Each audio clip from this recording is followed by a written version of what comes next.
let me make it clear, it wasn't passed. Only scaled through second reading, which means it's going into public hearing and all other aspects of the process of making a law, through the bill. I don't think it was a bad idea. But if you ask my own opinion, my personal opinion, even if we will not go into that stage, I would say that I will reserve my comments for the period of debate, because one, I don't see any reason. They say what a woman can do, a man can do, a woman can do better. And politics, we shouldn't lower the bar. We shouldn't lower the bar for anybody. Women are making waves all over the world.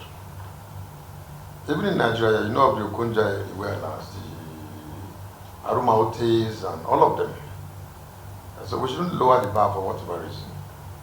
The issue of getting public office by way of election should be a competitive thing.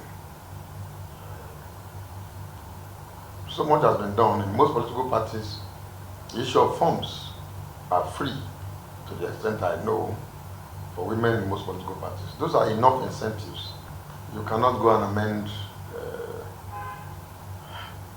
a law, amend the constitution, because you want to make more opportunities available for women. I know a lot of people say, well, why is this man saying this? But that's my opinion, and I stand by my opinion. And, I think politics in Nigeria will improve if there is an amendment to the Electoral Act. If that act is amended, I can assure you more women will come out to represent Nigerians in various capacities. As our electoral system is now, it is such that it's almost like a military barrack. I'll give a very simple example. Like in Rivers State, whenever it's time for election, the entire Nigerian military is deployed to Rivers State. And so in that kind of circumstance, what happens to the women? But I think that what we should be asking for is an amendment to the Electoral Act, to the extent that the processes the process of our election should be the way they should be and the way they are all over the world, and not an electoral act or an electoral system that is determined by the ruling party. You saw what happened in Rivers State, where soldiers came in, hijacked the ballots, took results, and went ahead to announce. And then some characters will stand somewhere and suggest to you that these are unknown soldiers. And these activities were done in the full glare of everyone in Bori camp. My house was surrounded by 7 Hilux vehicles and 2 armored tanks. Why? They said I was popular. And all they needed to do was to stamp me down so that they would go and write results. To the extent that my own agent, Dr. Ferry Berbe, the chairman of ASUP in Ken Sarunwa Polytechnic, was murdered in cold blood by a police officer. And what did he get? Instead of being reprimanded, he was promoted to an assistant commissioner of police. So the day we begin to look at our electoral system to be fair and just and to provide a level playing ground for everybody, I can assure you women will have more seats in virtually all the houses. Because the women are more popular. They are closer to the people. But for us to suggest that we'll go and amend the constitution specifically because we want more seats to be created for women, I, as an individual, I don't buy into it. Yes, and it will so remain if care is not taken.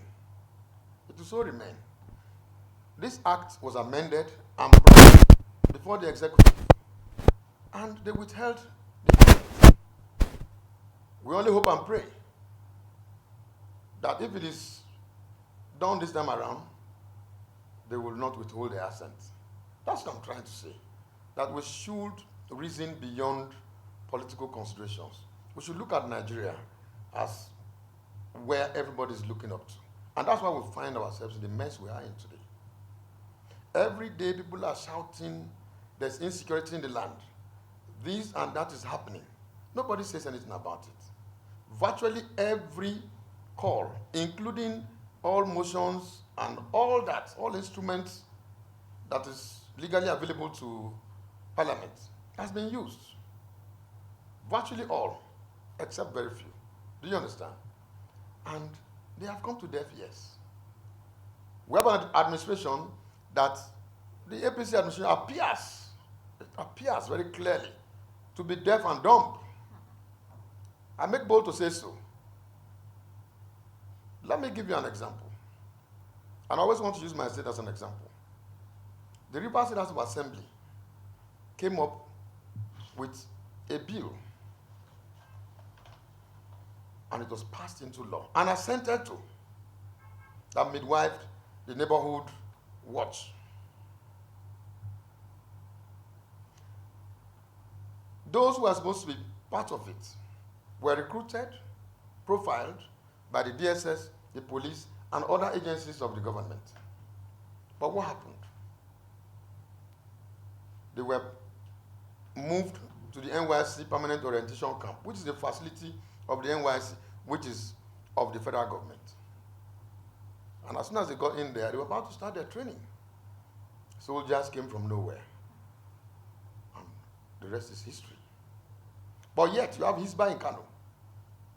Amotekun came because it is the global arrangement of the West. All the Western states are involved in it. It is carried. But that of Rivers State, that was backed by a law of the State House of Assembly and assented to by the government, the governor of Rivers State, was jettisoned for little political reasons.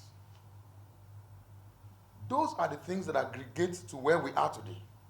I understand they say Boko Haram, they are 2 kilometers away from Abuja. Maybe very soon they'll be 2 kilometers away from the National Assembly and from the villa before everybody begin to sit up. It's unfortunate, very unfortunate. Some say they are cabal, some say they are all kinds of people. It has come to the point where everybody must understand that we must remove this political coloration, the ethnic coloration, the religious coloration, if we want to save the entity called Nigeria. Nigeria belongs to each and every one of us. And that as an Ogoni man, I have equal rights over this enclave called Nigeria. Because I have been bleeding and my blood has been spilled for Nigeria to remain one.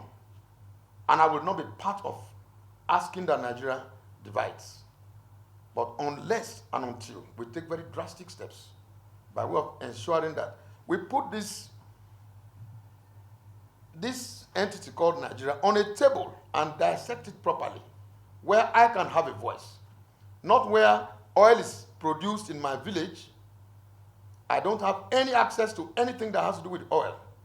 And there's an organization called NNPC, where from top to bottom is manned by one section of the country.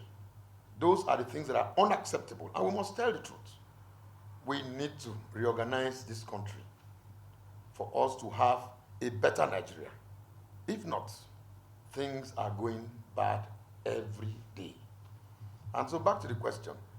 My take is very simple.